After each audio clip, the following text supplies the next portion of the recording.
Good morning, Lower Cape May. I'm Gia Casella. And I'm Ella Ronk. Today we're going to take a quick look at the new administration and the new locker rooms. Along with that, we also have a piece on Mr. Martin's class and how they raised oysters last year. The oysters were served at a farm-to-table lunch at Cold Spring Village on June 11th. Thank you everyone who helped Mr. Martin with the lunch, even though it was about 4 million years ago. Let's take a look.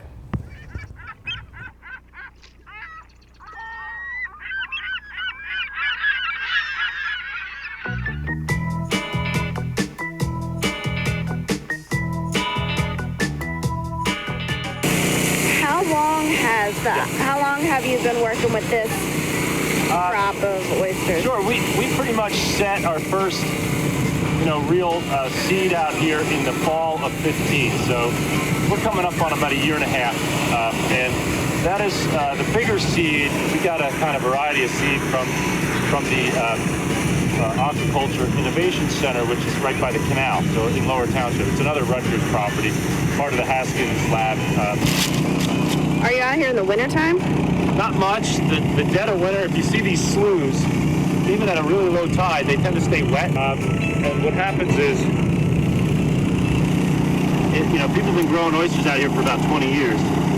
And there haven't been any real bitter cold winters until 2014 and 2015, when we had those really strong Arctic outbreaks. So what was happening was the oysters that were left up on these sandbars during the winter, if a really bitter temperature occurred at low tide, they actually froze to death, and it cracked them open and killed them. So they had very high mortality rates, which is a real shame because that's their dormant time. You shouldn't have to worry about them too much. So what was happening was they said, well, we better get them in the sloughs and sink them so that they're not exposed to the air.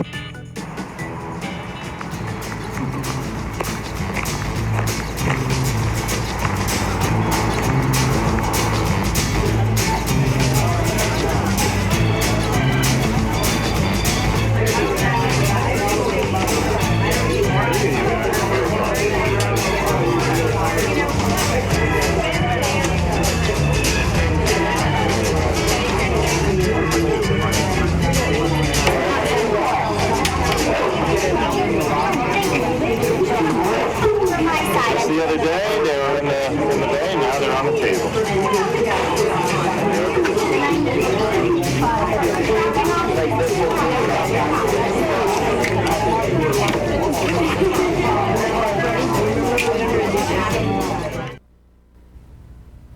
Have you seen the new locker rooms? Yeah, sports teams have already begun to use them, I heard. Behind us is a quick preview of them.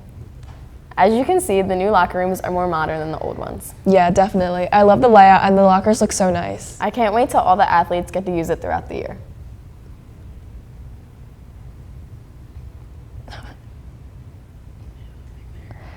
So if you still haven't received the message Mr. Daly is sending, take a look at this once again.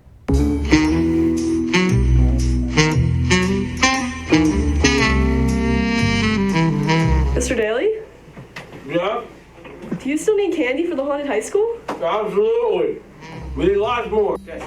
I want you to bring in some candy for this year's haunted high school.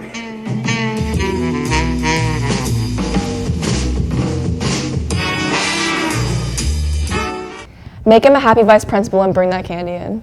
I'm still super confused as to who some of these staff members are. Gia, you should know who these people are. Maybe this piece can help you out.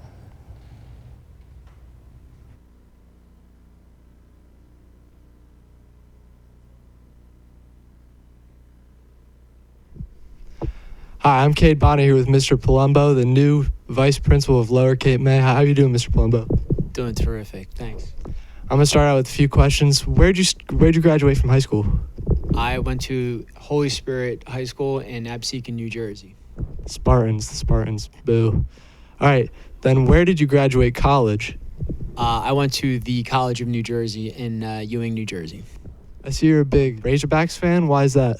I'm actually a graduate student at the University of Arkansas, specializing in distance learning and online prototyping.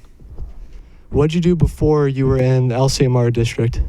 I taught 2 years at Vineland High School, the 910 building, special ed, and then I went to Egg Harbor Township for about 10 years specializing in special ed and behavioral disorders in the classroom. That's really cool. Well, did you play any sports in high school? I did. I actually played football, I swam, and I rowed crew. And then I actually ended up coaching crew at Egg Harbor Township, where we won 4 national championships. I understood that you also were in the lifeguarding. Is that true? That's correct. I'm currently a lieutenant on the North Wildwood Beach Patrol. This is my 20th year. A lot of people like to talk about how they were an athlete. I pride myself that I still am an athlete. That's awesome. Well, thank you for your time. This is Cade Bonner. Thank you.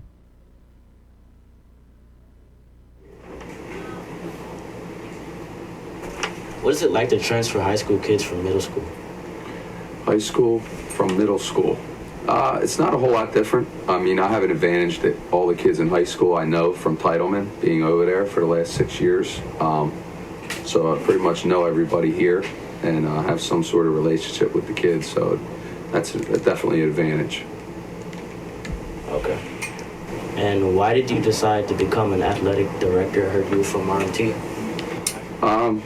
Well, it's not always your choice, but it is. In this case, I was an athlete all through Lower Cape May.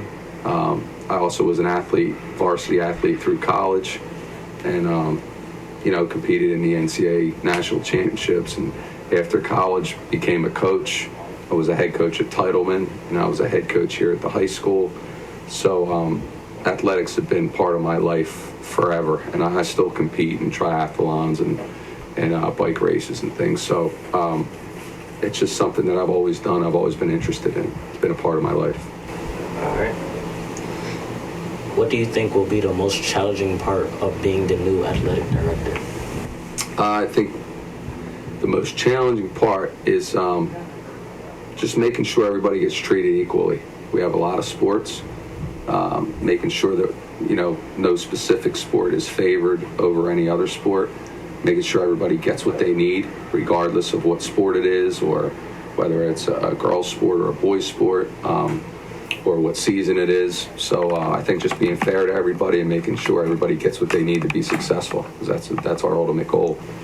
And what would you say you would be the most excited about your new job? Making our sport successful, all of them, and being a part of it, being a part of the team, because really that's what it is. All the coaches and the student athletes, being part of them learning and especially the student athletes growing and becoming better athletes as we become successful. Well, all right. Thank you for the Thank time you. today, Thanks Mr. for having Simonson. me. All right, guys. All right. Thanks for tuning in today.